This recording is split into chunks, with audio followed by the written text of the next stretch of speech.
This video is brought to you by the lovely sponsors below. Thank you so much for your support.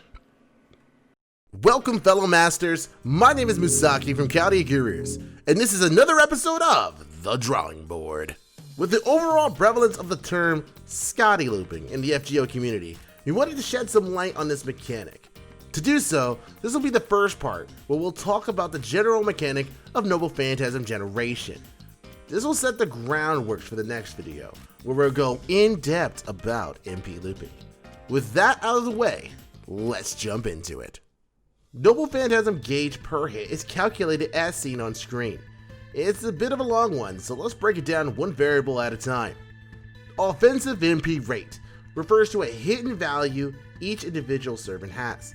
This value is usually a small percentage that goes from 0.25% on Abigail Williams up to 2.26% on Steno. While the percentage may seem important, keep in mind that the number of hits on a card will also help determine how good it is, though more on that later. First card bonus is a simple value.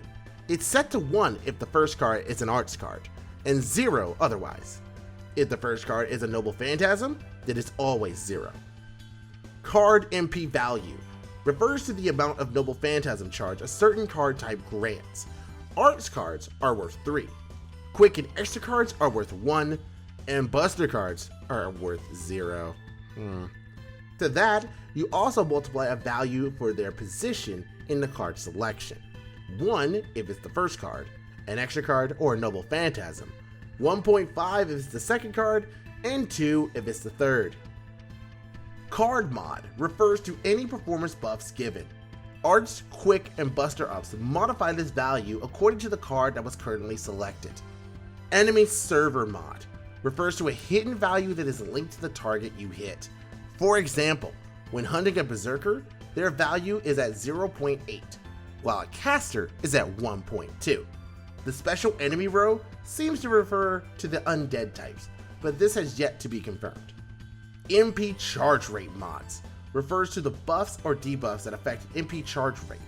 Things like Nero Bride's Stars in Heaven skill or Paracelsus' upgraded Philosopher's Stone skill. Critical modifier is another simple value.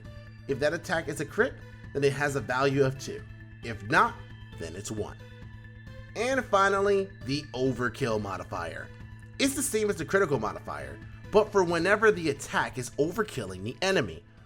The value is 1 if it's not, and if it is, it's 1.5.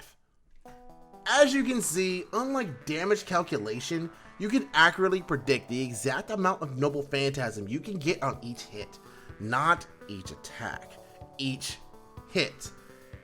As I mentioned before, the hit count, another hidden value, determines the amount of times each attack type hits. As such, the previous example with Abigail and Seno can be seen in a different light, since Abigail has 3 arts cards that hit 6 times, while Seno has 1 arts card that hits once. So let's go through a simple scenario to give a bit more context to these values. Let's assume you're using Mordred Rider to form the QP doors. It would look something like this. This is the exact equation. I know, math is scary, but don't worry, I'm about to break this down. If we go for a single Noble Phantasm with all of her buffs, she will regenerate 45% Noble Phantasm charge with her Noble Phantasm. In this case, to make the calculations easier, we assume that she didn't kill the QP doors and had her first skill maxed out. Of course, we can also take into account that the Noble Phantasm killing the doors midway. To do that, we will assume for now that she has enough damage to take them out by the 3rd tick of her Noble Phantasm. We may talk about damage calculations in a later episode, but that's a whole other can of worms for now. If we do so, the calculations are going to look like this. Yes, I know math. This is a lot of stuff. But essentially, while the difference may seem small, due to the value being rounded down twice, this can make a big difference than you might think if you have different ally buffs. Now there's also another instance where an attack can lead into Noble Phantasm charge. When you're attacked. When that happens, the game uses a different formula to calculate how much Noble Phantasm charge you got from it, which you can see here. Defensive MP rate refers to a value that is somewhat stable across the game. Most servant rates can be determined by their class. Archers, casters, foreigners, mooncancers, riders, sabers, and shielder all have it at 3%. Alter egos, assassins, and lancers have it at 4%, while avengers and berserkers have it at 5%. A stealthful rider is the only one at 1%. Funny that.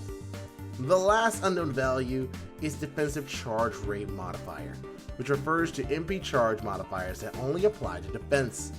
The Avenger passive would apply here, as well as Chacha's first skill. The fun thing to note is that this charge rate modifier scales multiplicatively with normal ones. For example, when Edmund Dante uses his golden roll skill, it looks something like this.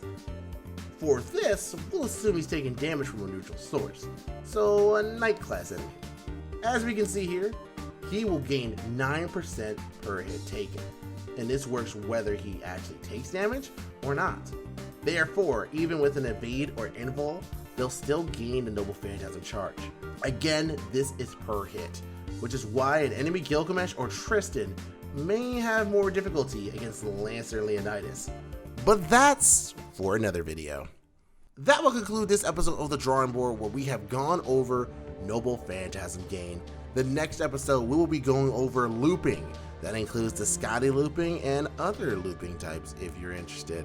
Please, if you can, if you like this video, like, subscribe to the channel, and make sure you ring that bell to be notified when we upload next. A big special shout out to DaringDan for working so hard on getting these calculations out there. Seriously, you're a great friend, and I'm really happy that you're helping us out with this. Thank you so much. Anyhow, my name is Muzaki from the Chaldea Gurus, and we are logging out. See ya.